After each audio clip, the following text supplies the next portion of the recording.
Енді тенге демеңіз, теңге. Ұлттық валютамыздың ресми атауы осылай бекітілді. Бұған дейін орыс тілді құжаттарда тенге деп жазылатын тенге 1 шілдеден бастап барлық жерде тенге болды. Бірақ шілдеде өзгерген жалғыз бұл емес. Бір түннің ішінде біраз заң өзгеріп, жаңа талаптар күшіне еніп үлгерді. Өзге де өзгерістер жайында айтып берейін, жайғасып отырыңыз. Енді кез келген банкке барып, 5 минутта несие рәсімдей алмайсыз. Шілдеден бастап банктер сіздің ресми табысыңызға, айлық пен шайлыққа бұрынғыдан да қатты қарайды. Яғни жалақыңыз расымен түсіп жатыр ма, зейнетақы жарнасы аударыла ма, тіпті медициналық сақтандыру төлемі төлене ме, бәрін тексермек. Одан бөлек бұрыннан қанша қарызыңыз бар, ай сайын табысыңыздың қандай да бір бөлігін борышыңызды жабуға кетеді, соның бәрі жақсылап тұрып қаралмақ. Қарапайым тілмен айтсақ, айына 300 мың теңге тауып, оның 200 мыңын кредитке төлеп жүрсеңіз, жаңа несиені ала алмайсыз. Қазір елдің банк алдындағы борышы 23,3 триллион теңгеге жеткен. Елде несиесіз қазақ санаулы шығар. Одан бөлек 4 шілдеден бастап әскери комиссариат қағаз тасып жүрмейді деуге болады.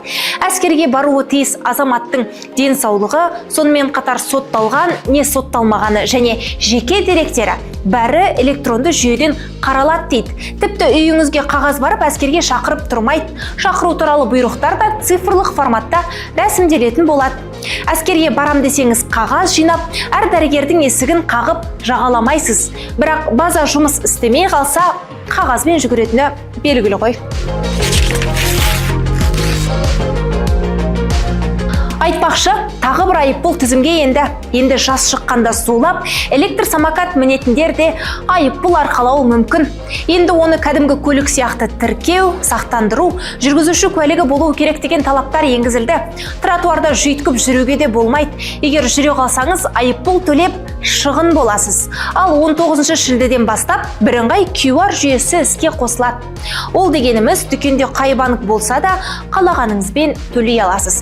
Мысалы, сіз дүкенге нан алуға кірдіңіз. Сатушы Каспий банк есебін қойса, сіз оны Халық банк арқылы төлей аласыз.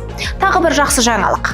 Астана күніне байланысты 5 күн жұмыс істейтіндер 3 күн қатарынан дем алады. Дүйсенбіден жұмаға дейін уақытын кеңседе өткізетіндер сенбі, жексенбі, 6 шілде дүйсенбі күні арқаны кеңге салып үйде жатады.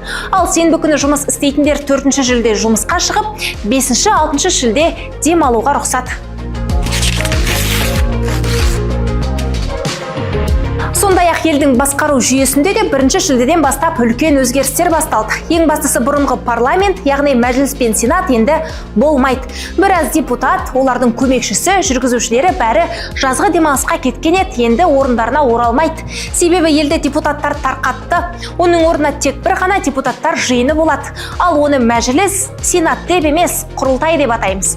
Құрылтай депутаттарын халық тамыз айында сайлайды. Партия депутаттары баяғыша өздерін жарнамалап, халықтың даусы жинауға асығады. Сайлауға дайын болыңыз. Тағы бір жаңалық. Қазақстанда вице-президент қызметі қайта енгізілді. Бұл президенттен кейінгі маңызды лауазым. Қажет кезде ол президенттің атынан халықаралық кездесулерге қатысып, түрлі ресми іс-шараларда елдің атынан сөйлей алады және президент жүктеген міндеттерді орындауға тиіс. Сонымен қатар халық кеңесі деген жаңа органда құрылмақ. Яғни, оның міндеті халық пен билік арасындағы байланысты нығайтып, маңызды мәселелерді бірге талқылайтын ашық алаңға айналу. Жалпы 1 шілдеден бастап елде бір шама өзгеріс орын алған. Ал сіздің бұл туралы ойыңыз қандай? Жақындарыңызбен дәл осы видеоны бөлісіңіз. Олар да өзгерісті біле жүрсін.